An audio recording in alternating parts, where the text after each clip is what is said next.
It's challenging to discuss humanity without jumping around a bit, especially when recalling their history and the profound impact they've had on the wider galactic stage.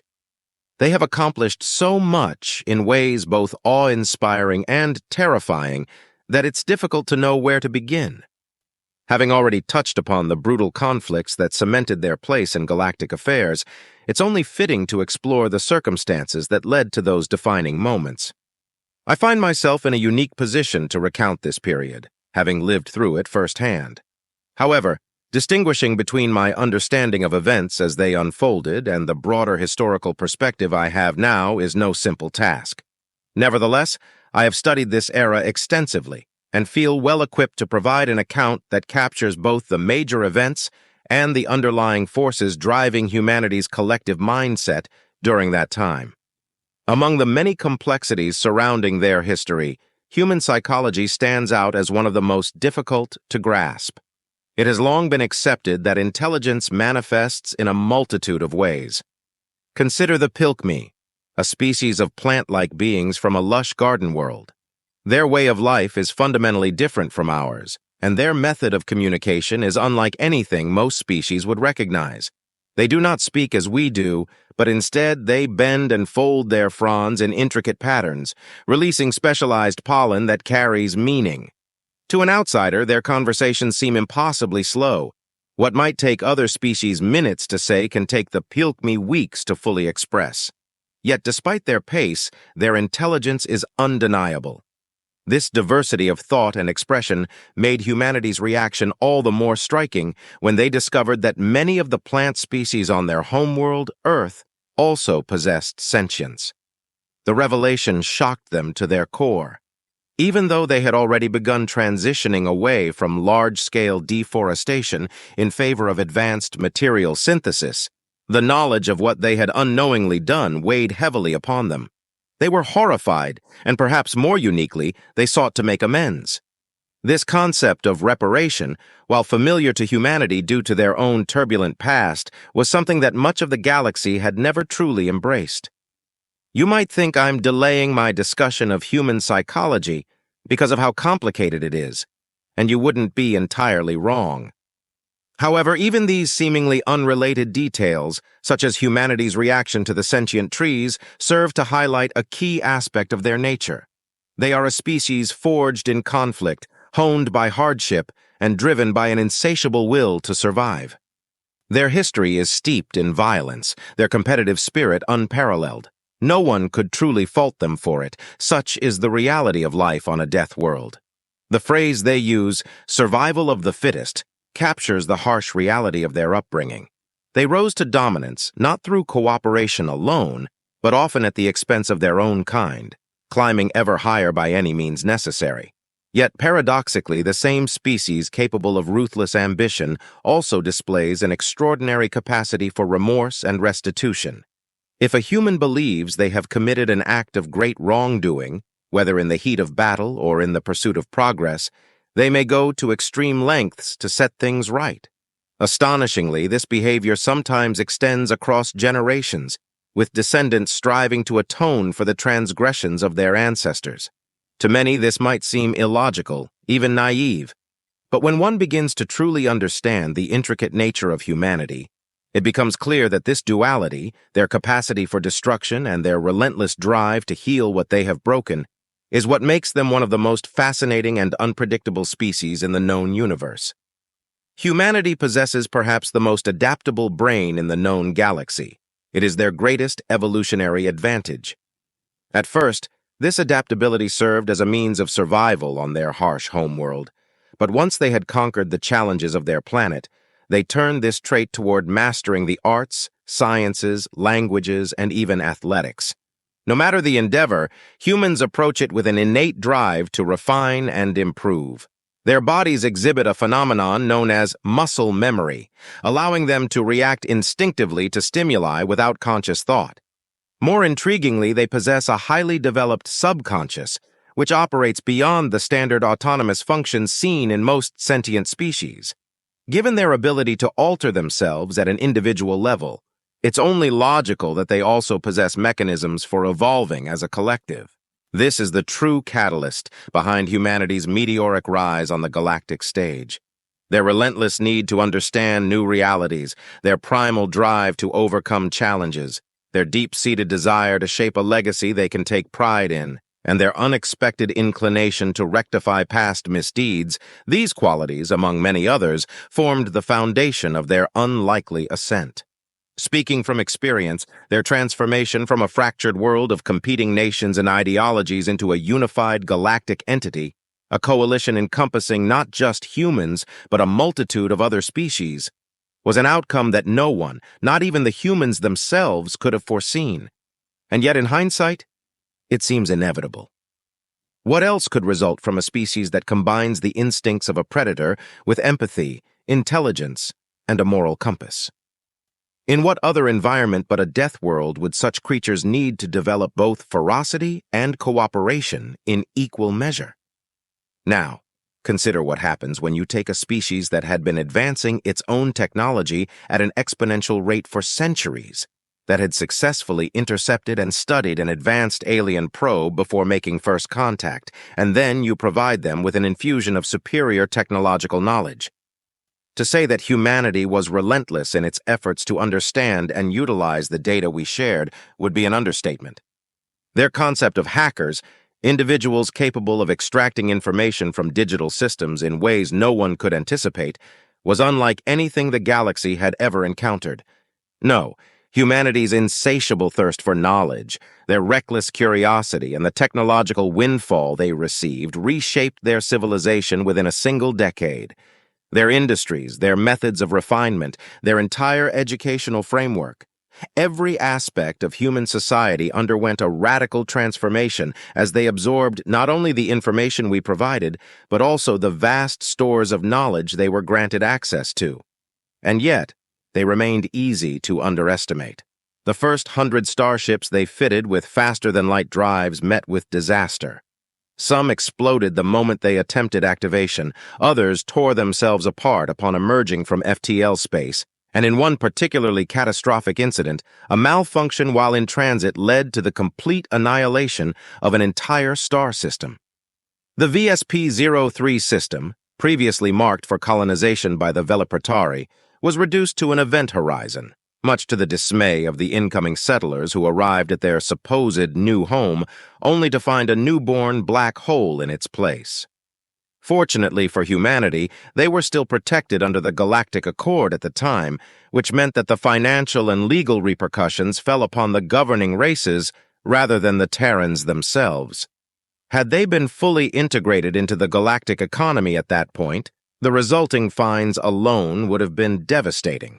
All of this was, more or less, within our expectations. Like many species that reach for the stars out of necessity, whether due to overpopulation or dwindling resources, humanity initially lacked the foresight and caution required for safe interstellar travel, until suddenly, they didn't. Humanity's access to advanced technology changed them in profound ways. One of the earliest and most significant breakthroughs was the creation of their first spacefaring artificial intelligences. In the end, their solution to the biological limitations that prevented their brains from interfacing with faster-than-light navigation was simple.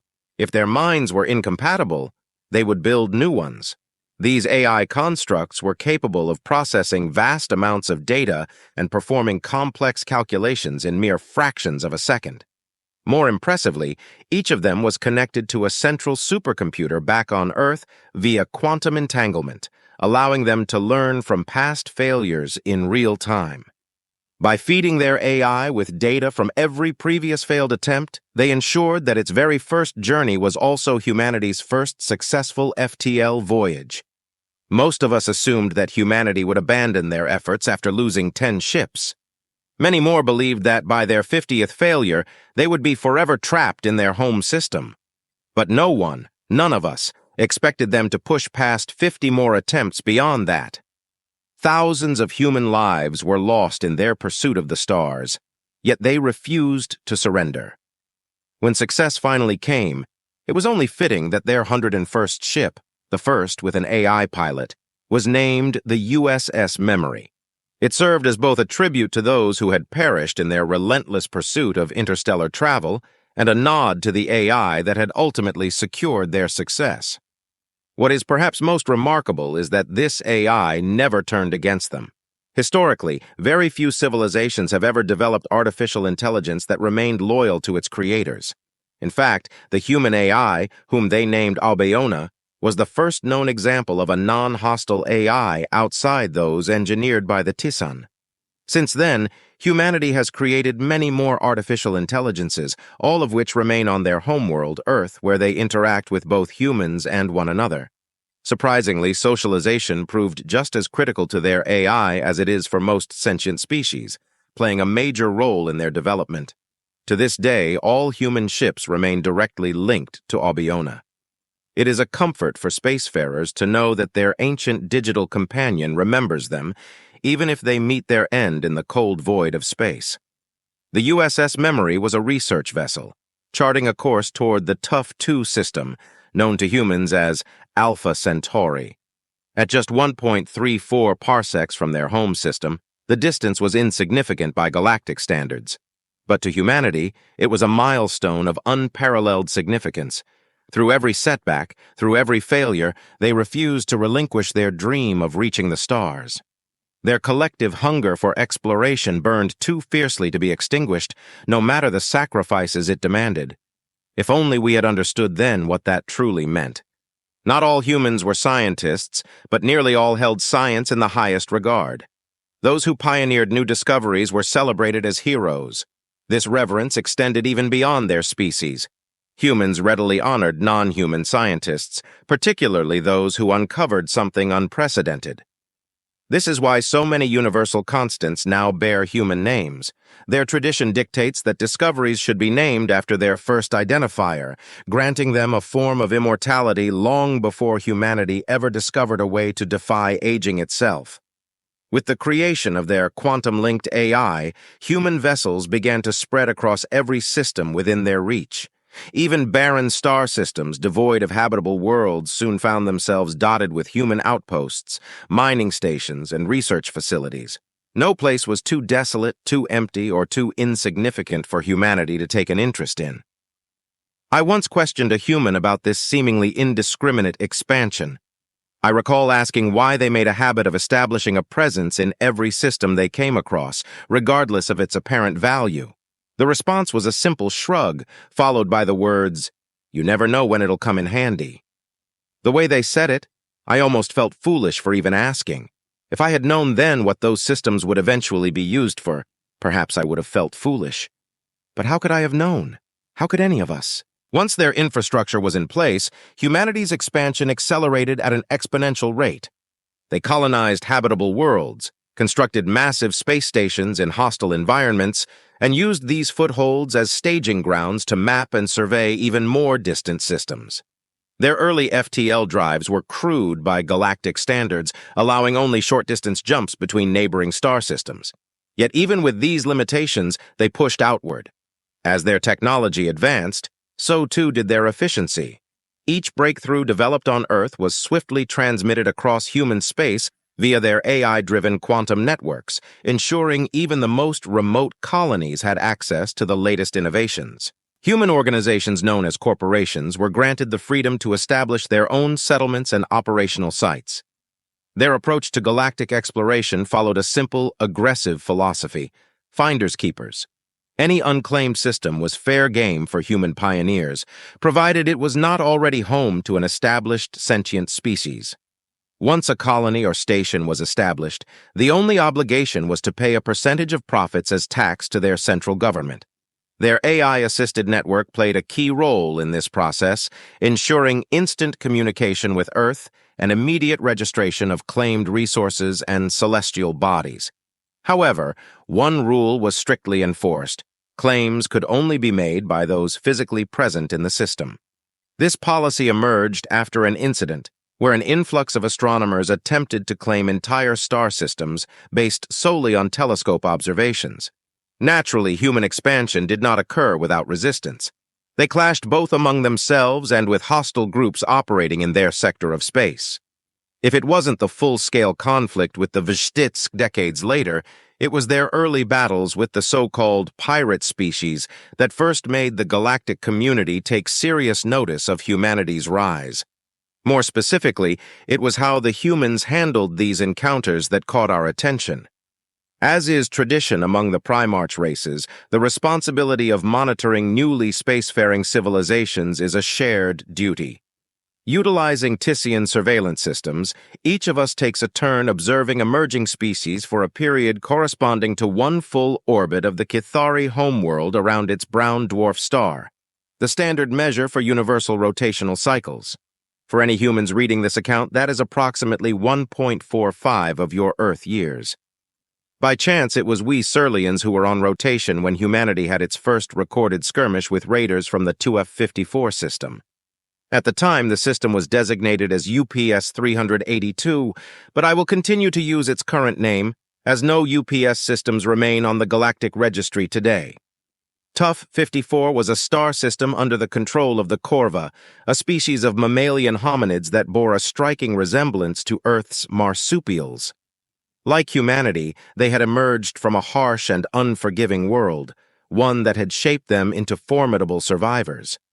However, unlike humans, they had refused the technological advancements offered by the United Galactic Federation, UGF, choosing instead to carve their own path into space. The Corva took a methodical approach to expansion, thoroughly settling every habitable planet within their home system before achieving a crude form of faster-than-light travel. Their FTL capabilities were rudimentary at best, allowing for only brief jumps through space, but their exceptional cryogenic technology, combined with their natural resilience to the physical demands of deep space hibernation, enabled them to spread across nearby systems at a slow but steady pace. While they were not among the most fearsome of the known pirate factions, they were nonetheless more technologically advanced than humanity at the time. Tensions arose when human trade convoys began using the system as a shortcut between two clusters of human-controlled space. The initial confrontations were minor, isolated skirmishes between Corvan raiding parties and unarmed human merchant vessels. However, after sustaining a few losses, humans began escorting their traders with what we initially assumed to be military patrol ships. In response, the Corva escalated their aggression, deploying reinforcements to secure the system within half a standard cycle of the first clashes. Expecting an imminent plea for assistance, my people prepared for the inevitable distress calls from humanity. We were perhaps a little too eager to reprimand them for once again burdening the Primarch races with their recklessness. After all, it was their own impatience and greed that had led them to use a pirate-infested system as a trade route. Yet the distress calls never came. Despite our monitoring systems confirming that humanity was losing the majority of its engagements, they never once reached out for aid. Instead, they simply kept fighting. The conflict stretched on for months, and each time the Corva escalated their tactics, the humans responded in kind. When the Corva deployed heavily armed frigates, the humans introduced destroyers. When the Corva adapted by using high-powered laser weaponry capable of piercing human hulls, humanity responded by developing energy shielding technology. For more than a year, the skirmishes continued until the humans unveiled their first Dreadnought-class warship. A true behemoth, this vessel was encased in carbon steel plating with no section thinner than 300 feet. It wasn't simply a solid wall of metal, however. Every few feet, accessible maintenance corridors housed an array of energy shielding generators. While most warships relied on 5 or 10 backup shields at most, this monstrosity carried hundreds, with redundancies in place for when the redundancies for those redundancies failed. The humans later claimed this absurd level of reinforcement had been designed with a specific contingency in mind, the possibility of needing to plow straight through a star if the situation ever demanded it. This apparently was their answer to learning of the existence of the Frexalians. The vessel was christened the USS Diplomacy and was stationed in high orbit above a Corvan-controlled colony world. For days, the Corva threw everything they had at the warship, exhausting their arsenals in a futile attempt to breach its defenses. Throughout it all, the ship continued broadcasting the same message, uninterrupted, across all available frequencies. "This has gone on long enough. Let's talk." Eventually, The Corvans came to the undeniable conclusion that the massive warship looming over their colony was not something they could destroy.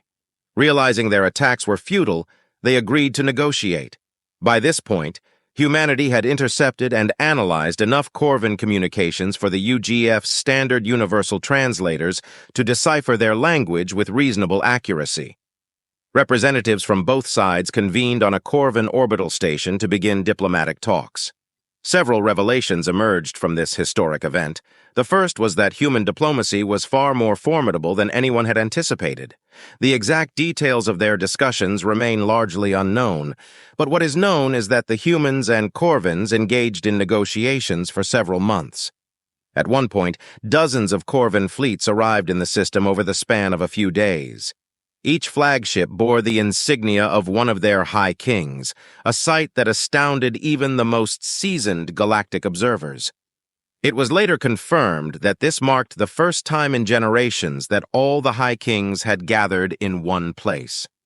The last time such a meeting had occurred was when the UGF initially made contact with the Corvans and discovered they had independently colonized multiple systems.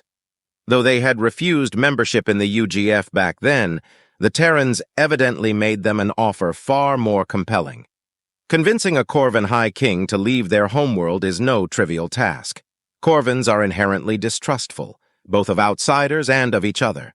To make matters even more remarkable, humans bore an unsettling resemblance to certain monstrous figures from Corvan mythology, further complicating matters.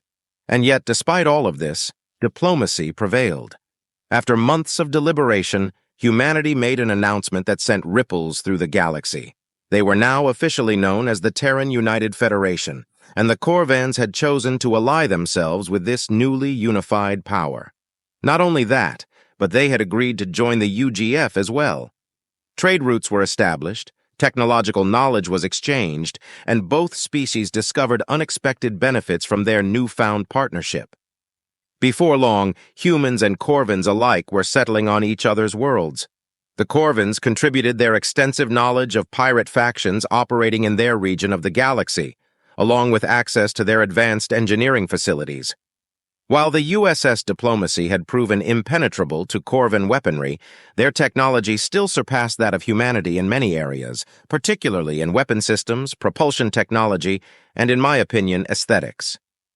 Human ships were, at best, functional. Massive, repurposed slabs of reinforced metal barely holding themselves together through sheer structural stubbornness. With the exception of the USS Diplomacy, none of their vessels even met the galactic standard. The same held true for the Corvans, who, while an expansive force among the so-called pirate species, had never been among the most feared. Unlike the infamous Klarg raiders or the ruthless Bantara warbands, the Corvans were known to be territorial but largely unthreatening on a grand scale. This alliance between two such unlikely partners changed the course of history. From the moment the first human and Corvan engineers set foot aboard each other's vessels, it became clear that their priorities in starship design were worlds apart. Humanity had long relied on superior material science and high-energy power sources to push the limits of technology, crafting ships that were durable, powerful, and, if not always elegant, effective. The Corvans, by contrast, had refined spaceflight through sheer mechanical ingenuity. Their ships, built without access to the exotic materials of Earth's industrial complex, were models of efficiency. Every component served a purpose. Every system operated with a precision that seemed almost impossible given their technological constraints. Where human starships burned fuel aggressively and vented vast amounts of waste heat, Corvan vessels stretched every drop of energy to its maximum potential. Their engines, designed with near-perfect optimization, consumed less fuel, generated minimal excess heat, and required fewer repairs over time. To human engineers, it was like looking at a blueprint from an alternate reality, one where necessity had forced innovation along an entirely different path. The partnership that formed between the two species was transformative. The Corvans taught humanity how to streamline their designs, eliminating inefficiencies they hadn't even realized existed. In return, humans introduced them to advanced composite materials, superconductors, and breakthrough research that had been, until then, beyond their reach. The synergy between the two civilizations propelled them both forward at a speed neither could have achieved alone. By the time a full year had passed since first contact, it was clear that this alliance was more than just beneficial. It was essential. And so, in a coordinated announcement that echoed across every nation on Earth, world leaders addressed their people. The following is the final public speech of President Daniel Saxton, delivered on the eve of Earth's greatest political shift. Final address of President Daniel Saxton. My fellow Americans, this will be the last time I address you under that title. Soon, it will no longer be relevant, not because we are losing something, but because we are gaining something greater. For as long as we've looked to the stars, we've dreamed of expansion, of carving out a future among the endless worlds beyond our own. We've pushed our industries to their limits, reached farther and faster than any generation before us. The economic boom that followed first contact has reshaped our civilization in ways we never imagined, fueling an age of unprecedented progress. But for all our advancements, for all our newfound capabilities, we remain vulnerable. This past year has taught us many things, but above all, it has shown us that space is not like Earth. It is vast, it is unpredictable, and it is unforgiving. We were fortunate. Our first major interstellar incident was a misunderstanding, a smuggler's desperate attempt to avoid detection. But that single event could have had consequences far beyond what any of us were prepared for. Had things played out differently, war could have reached our doorstep before we even had a chance to understand what was happening. We cannot rely on luck alone. Out there, beyond our solar system, most species have already figured out what we are only now coming to realize. Unity is not optional. It is survival. In the grand scheme of the galaxy, we are still children taking our first steps into a much older and far more dangerous world. If we remain divided, if we continue to act as scattered nations rather than a single, united force, we will not last. That is why, starting today, the nations of Earth will begin the transition into a single, unified government. This will not be an easy road, and it will not happen overnight. The discussions have already been taking place quietly since the day we first made contact. The time for hesitation has passed. The Terran United Federation is no longer just an idea, it is our future. In the coming months, a provisional council will be established, composed of the current leaders of Earth's nations, as well as the ruling High Kings of Corvan. Together, we will forge the foundations of a government that can stand alongside the other civilizations of the galaxy, not as scattered factions, but as one people. There is still much work ahead of us. Laws must be drafted, compromises made, and a system created that represents all of humanity. Until that process is complete, our existing regional governments will remain in place. Change will come gradually, but it will come. And when it does, I hope to stand before you again, not as a president, but as a representative of something far greater than any single nation, a council member of the Terran United Federation. We stand on the precipice of a new era. The road ahead will be difficult, and there will be disagreements, struggles, and growing pains. But the alternative, the risk of remaining divided while the rest of the galaxy moves forward, is not an option. So I ask you all, continue pushing forward. Keep building, innovating, learning. Our brightest minds are already working side by side with their former rivals, exchanging knowledge that once would have been hoarded behind borders. We are accelerating faster than ever, but this is just the beginning. The universe will not wait for us to be ready. It moves forward with or without us. It is up to us to ensure that when the rest of the galaxy looks to Earth, they do not see a fractured world of divided nations. They see one people, one future. The dawn of the Federation is here. Now we must prove that we are worthy of it. With those words, humanity took its first true steps into the wider galactic stage, not as individual nations, but as a unified species. The transition would not be smooth. Political turmoil was inevitable, and compromises would have to be made. But the course had been set, and for the first time in history, humanity was moving forward not as adversaries, but as allies. And beyond Earth, among the stars, the rest of the galaxy was watching, some with curiosity, some with concern, and some perhaps with a wary sense of recognition, for they had seen this moment before in their own histories. Humanity had taken its first steps toward unity. What came next would determine whether they soared or fell. With those final words, President Saxton stepped away from the podium, leaving his aides to handle the inevitable storm of questions from an anxious public. The press and citizens alike demanded details, explanations, reassurances, but the foundation had been set. Whether through hope or necessity, the people adapted.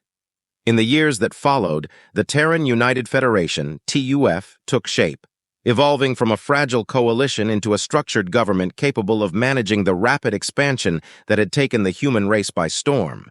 The system they ultimately adopted was straightforward in concept, but challenging in execution. Each inhabited world within Federation space would send a representative to the governing council, ensuring that every colony, no matter how distant, had a voice. The transition was not without its struggles, but it proved invaluable when the Federation found itself welcoming more than just humans into its ranks. Because, as history would show, the Terrans would not stop with just their own kind. It turns out that humanity's greatest leaps in technological advancement have always been born from conflict, and conflict was waiting just beyond the horizon. At first, their expansion was met with skepticism. The TUF systematically dismantled pirate factions that had plagued the outer systems for centuries. To the broader galactic community, it almost seemed as if they were carving out an empire under the guise of liberation. Some of us believed they were subjugating these rogue species, illegally bringing them under their banner in defiance of the United Galactic Forum's non-intervention principles. It was no secret that certain less scrupulous members of the galactic community had, in secret, profited from pirate labor. Many feared the Terrans were simply following a more covert path to domination. But it became apparent almost immediately that the truth was something else entirely. Every species that joined the TUF was granted full standing, equal representation, equal rights, and access to the same advancements that had allowed humanity to accelerate at such an unprecedented rate. Their ships, once a patchwork of human and Corvan ingenuity, now bore design elements from half a dozen liberated worlds. Their military, once a loose coalition of independent planetary forces, was swiftly becoming a force to rival the most established fleets in the galaxy. Some of us on the Primarch Council grew uneasy. I was among them. But the Kythari, with that maddening air of foresight they so often wielded, advised patience. They spoke in riddles of a storm not yet seen and a tide that would not be turned back. "We should watch," they said. "Wait. Understand before we act. Only a fool argues with the Kythari." I should have known. I regret to say I did not share my council's faith in passive observation. Humanity had not yet even reached the first eighth of their so-called Pact of Protection, and already they were forging fleets capable of challenging lesser UGF nations. They had not yet reached our level, we, the Primarch races who had spent millennia perfecting our dominance, but they were climbing, and they were climbing quickly. My concerns became the concerns of my people, and in my determination to act, to ensure we were not caught unprepared, I set events in motion that would bring great shame upon my world. Thus began the tough AIC war. If only we had understood what we were truly facing. If only we had known. If you love engaging stories like this, make sure to like, subscribe, and turn on notifications to stay updated with all the latest episodes from FY Stories.